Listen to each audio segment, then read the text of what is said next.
See, live mercifully. What do you think is the best way to show non-vegan Christians that the golden rule should also be applied to animals? Because it seems, for the most part, they do not believe it applies to animals. So, great question. And one of the things that I do when we look at the fruit of the Spirit, so for instance, let's go to Galatians chapter 5, verses 22 and 23. It says, "But the fruit of the Spirit is love, joy, peace, long-suffering, kindness, goodness, faithfulness, gentleness, self-control. Against such there is no law." So it's almost like he's saying this a third way, where first he says, the whole law and the prophets are summed up in this: love God with all your heart, love your neighbor as yourself. And then he says, here's the results of the Jerusalem Council, that you want to abstain from the table of demons, and you want to live by the golden rule. And that's what it means to walk by the Holy Spirit. And that's the yoke of the Lord. And now here, Paul is saying, bearing the fruit of the Spirit are these things, against such there is no law. So again, the whole law and the prophets are reduced to these two things. And so here he's elaborating on what those attributes are. And when I often ask a person who has this rebuttal that or this question that you're suggesting, I say, are we supposed to turn on the fruit of the Spirit and bear the fruit of the Spirit when it comes to people? But then when it comes to animals, we turn it off and do the exact opposite, where instead of being loving, we are about as unloving as you could be when you're killing the animal for no reason. Are we taking away the animal's joy, or are we giving them joy? Are we being peaceful toward the animals, or are we being violent?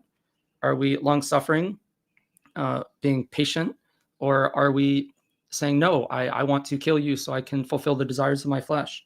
Are we being kind to the animals? Well, there's nothing kind going in any kind of fur farm or laboratory or slaughterhouse.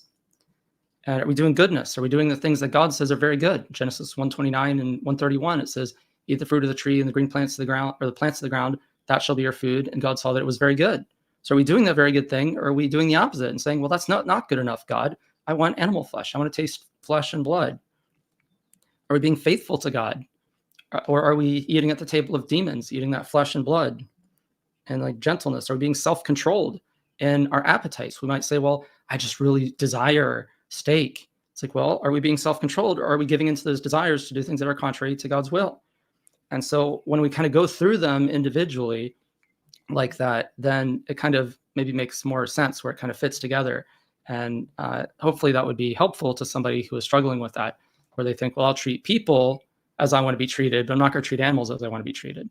And I think if we had that original version of Acts in our Bibles, one that Irenaeus is witnessing and quoting from, where it has that, where he's literally talking about what we're doing to animals when we're eating at the table of demons. And then he says, don't do unto others as you would not have them do to you.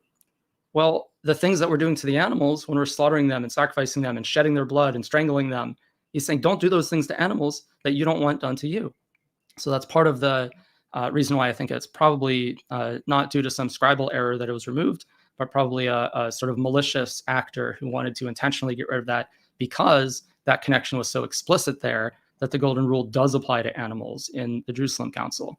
So again, I can't prove that. Maybe it wasn't, maybe it was a scribal error, but whatever it was, I think recovering that original is really important. So whenever I refer to the Jerusalem Council result from now on, I'm going to point out that the original Jerusalem Council did contain the golden rule.